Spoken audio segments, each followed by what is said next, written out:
नमस्कार, आकाशवाणी देहरादून से प्रस्तुत हैं प्रादेशिक समाचार। पहले मुख्य समाचार। मुख्यमंत्री पुष्कर सिंह धामी ने अगले साल होने वाले राष्ट्रीय खेलों में राज्य के परंपरागत खेलों को शामिल करने की बात कही। परंपरागत कृषि विकास योजना का लाभ लेकर नैनीताल के किसान आत्मनिर्भर बन रहे हैं। कांवड़ मेले में अब तक 20 लाख से अधिक शिव भक्त हरिद्वार से गंगा जल लेकर अपने गंतव्य को रवाना हुए। और अगले 24 घंटों में चंपावत, नैनीताल और उधम सिंह नगर में भारी बारिश होने की संभावना। दोपहर समाचारों के साथ मैं व्याख्या चंदोला। अब समाचार विस्तार से।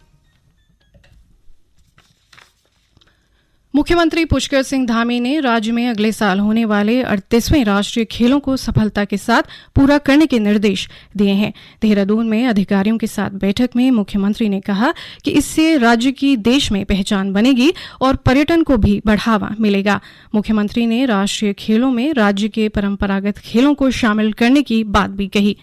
श्री धामी ने कहा कि ये आयोजन पर्यटन के साथ ही राज्य की संस्कृति के प्रचार प्रसार का माध्यम भी बनना चाहिए। उन्होंने कहा कि राष्ट्रीय खेलों में खिलाड़ी बेहतर प्रदर्शन करें, इसके लिए राज्य स्तरीय खेलों का आयोजन राष्ट्रीय खेलों से पहले किया जाए। उन्होंने जोर देते हुए कहा कि राज्य के जो खिलाड़ी दूसरे राज्यों की ओर से खेल रहे हैं, उन्हें भी राज्य की ओर से खेलने के लिए प्रेरित किया जाए। किसानों को आत्मनिर्भर बनाने और उनकी आमदनी बढ़ाने के लिए सरकार विभिन्न योजनाएं चला रही है। नैनीताल जिले में परंपरागत कृषि विकास योजना के तहत फत्ता बंगर गांव का चयन किया गया है। गांव में जैविक खेती को बढ़ावा देने और सरसों का तेल निकालने के लिए छोटी छोटी यूनिट लगाई गई हैं। साथ ही मोटा अनाज, मिश्रित आटा, विभिन्न मसाले तैयार करने और मंडुए व झंगोरे का छिलका निकालने की मशीनें भी स्थापित की गई हैं। इससे किसान भी खासे खुश और उत्साहित हैं। इसमें परंपरागत कृषि विकास योजना के तहत हमारे गांव का चयन किया गया था और यहाँ पे लगभग 50 किसानों का एक क्लस्टर बना के उनको खेती 20 हेक्टेयर में चिन्हित की गई थी और पारंपरिक उत्पाद को बढ़ावा देने के लिए योजना चली थी और सरकार द्वारा काफ़ी इनपुट्स भी इसमें दिए गए थे, जैसे ड्रम्स थे, पंप था और बर्मी बैग। अगला स्टेप में उसकी मार्केटिंग में भी आने प्रारंभ हो गए और अपने उत्पादों को सीधे मार्केट भी दे पा रहे हैं और कुछ क्लस्टर बना के विभिन्न मेलों के माध्यम से भी यहाँ के उत्पाद, हमारे गांव के उत्पाद मेलों के माध्यम से महानगरों तक। परंपरागत कृषि विकास योजना के तहत जैविक खेती को बढ़ावा देने के लिए गांव के ही किसान अनिल पांडे विभिन्न प्रकार से जैविक खाद का उत्पादन कर रहे हैं। किसानों को जैविक खाद के लिए गांव से बाहर नहीं जाना पड़ता। वहीं जैविक खाद उत्पादन से महिलाओं को भी लाभ मिल रहा है। गांव की महिला समूह से जुड़ी महिलाओं को भी काम मिल रहा है, जिससे उनकी आमदनी भी बढ़ रही है। हम 2019 से हमारे गांव की फत्ता बंगर है, उसमें 8 समूहों से मिलकर एक संगठन बना हुआ है, जिसमें 4-5 समूह ऐसे हैं जो मिलकर बहुत सारे काम कर रहे हैं। जैसे दीपावली के टाइम पर हम पोषण लड्डू बनाते हैं और कैंडल वगैरह तैयार की जाती हैं। होली के टाइम पर रंगों का उत्पादन किया जाता है और इसके अलावा हम मडुए के लड्डू और बिस्किट वगैरह तैयार करते हैं। ये समूह की महिलाएं मिलकर हम इसकी मार्केटिंग भी करते हैं। शहरी विकास मंत्री प्रेमचंद्र अग्रवाल ने हल्द्वानी शहर के आंतरिक मार्गों के निर्माण और सुधारीकरण के लिए 2 करोड़ रुपए देने की घोषणा की है। हल्द्वानी में आयोजित बैठक में उन्होंने कहा कि जनप्रतिनिधि वही है जो विकास के लिए तत्पर रहे। अग्रवाल ने कहा कि हल्द्वानी शहर में 30,000 स्ट्रीट लाइटों का कार्य पूरा कर लिया गया है और जल्द ही शेष 5,000 स्ट्रीट लाइटों का कार्य पूरा कर लिया जाएगा। नेहरू पर्वतारोहण संस्थान उत्तरकाशी केंद्र सरकार की वाइब्रेंट विलेज योजना के अंतर्गत आयोजित की जा रही माउंटेन बाइकिंग रैली नैनीताल पहुंची।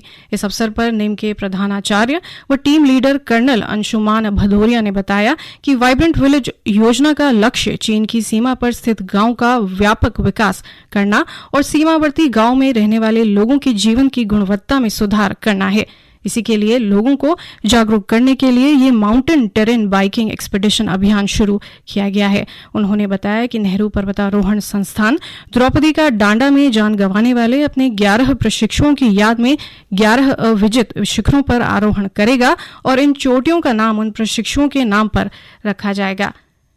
ये समाचार आकाशवाणी के देहरादून केंद्र से प्रसारित किए जा रहे हैं। ताज़ा समाचार के लिए आप हमारे फेसबुक पेज आकाशवाणी समाचार उत्तराखंड, ट्विटर हैंडल @AIRnews_DDN को फॉलो कर सकते हैं। साथ ही यूट्यूब चैनल आकाशवाणी समाचार उत्तराखंड को सब्सक्राइब और आकाशवाणी की वेबसाइट www.newsonair.gov.in/उत्तराखंड पर लॉगिन कर देख सकते हैं। कांवड़ मेले में बड़ी संख्या में श्रद्धालु गंगा जल लेने के लिए हरिद्वार पहुंच रहे हैं। हड़की पैड़ी क्षेत्र से लेकर पंत द्वीप स्थित कांवड़ मेला बाजार और रोड़ी बेलवाला में शिव भक्तों की भीड़ उमड़ रही है। बीते 3 दिनों में 20,10,000 से अधिक शिव भक्त हरिद्वार से गंगा जल लेकर अपने गंतव्य के लिए जा चुके हैं।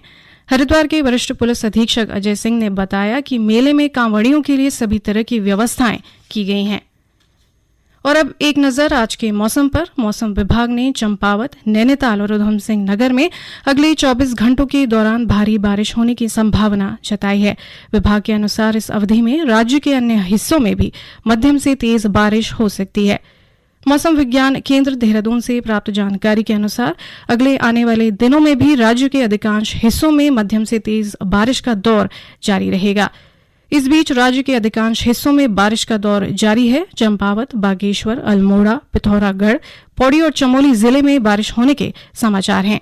भारी बारिश की चेतावनी के मद्देनजर उधम सिंह नगर में कल कक्षा 1 से 12वीं तक के स्कूल और आंगनबाड़ी केंद्रों में अवकाश घोषित कर दिया गया है। इस बीच राज्य के कुछ राज्य मार्ग और ग्रामीण संपर्क मार्ग भूस्खलन के चलते यातायात के लिए अवरुद्ध हो गए हैं, जिन्हें खोलने के प्रयास किए जा रहे हैं।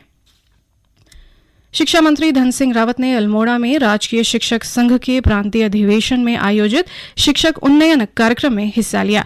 उन्होंने कहा कि शिक्षक बेहतरीन समाज के लिए अच्छा काम कर रहे हैं। शिक्षा मंत्री ने कहा कि शिक्षकों की समस्याओं का समाधान किया जाएगा। क्या मैं टीचरों के प्रमोशन से लेके उनकी दिक्कतों से लेके और जो उनकी समस्याएं उनका समाधान करने का मैं प्रयास जरूर करूंगा।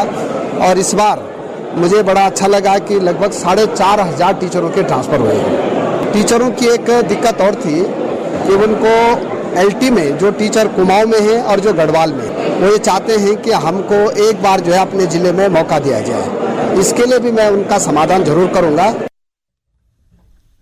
पर्यटन और सिंचाई मंत्री सतपाल महाराज ने भारतीय जनता पार्टी द्वारा चलाए जा रहे महाजनसंपर्क अभियान के तहत अपने विधानसभा क्षेत्र चौबट्टा खाल में जनसंपर्क कर केंद्र की भाजपा सरकार की पिछले 9 वर्षों की उपलब्धियों की जानकारी दी। जनसंपर्क अभियान के दौरान उन्होंने ग्रामीणों से कहा कि प्रधानमंत्री मोदी के नेतृत्व में केंद्र सरकार ने 9 सालों में अनेक महत्वपूर्ण काम किए हैं। उन्होंने कहा कि आने वाले लोकसभा चुनाव में भी भाजपा प्रचंड बहुमत के साथ सत्ता में आएगी। उत्तराखंड लोक सेवा आयोग ने राजस्व उप निरीक्षक पटवारी लेखपाल भर्ती परीक्षा का परिणाम जारी कर दिया है। वहीं उत्तराखंड अधीनस्थ सेवा चयन आयोग की 9 जुलाई को पुनः होने वाली स्नातक स्तरीय सचिवालय रक्षक और वन दरोगा की परीक्षा के लिए पूर्व में सम्मिलित अभ्यर्थियों को उत्तराखंड राज्य परिवहन निगम की बसों में परीक्षा में सम्मिलित होने के लिए मुफ्त सफर की सुविधा दी जाएगी। कनाडा ओपन बैडमिंटन टूर्नामेंट में भारत की पीवी सिंधु क्वार्टर फाइनल में पहुंच गई हैं। पुरुष सिंगल्स के दूसरे दौर में आज लक्ष्य सेन का सामना ब्राजील के यगोर कोएल्हो से होगा। लक्ष्य सेन ने पहले दौर में थाईलैंड के कुनलावत विटर्डसन को हराया था। पुरुष डबल्स में वीजी पंजाला और केपी गरागा का मुकाबला इंडोनेशिया के हेंड्रा सेतियावान और मोहम्मद एहसान से होगा। अंत में मुख्य समाचार एक बार फिर। मुख्यमंत्री पुष्कर सिंह धामी ने अगले साल होने वाले राष्ट्रीय खेलों में राज्य के परंपरागत खेलों को शामिल करने की बात कही। परंपरागत कृषि विकास योजना का लाभ लेकर नैनीताल के किसान आत्मनिर्भर बन रहे हैं। कांवड़ मेले में अब तक 20 लाख से अधिक शिव भक्त हरिद्वार से गंगा जल लेकर अपने गंतव्य को रवाना हुए। और अगले 24 घंटों में चंपावत, नैनीताल और उधम सिंह नगर में भारी बारिश होने की संभावना। इसके साथ ही प्रादेशिक समाचार का ये बुलेटिन समाप्त हुआ। नमस्कार।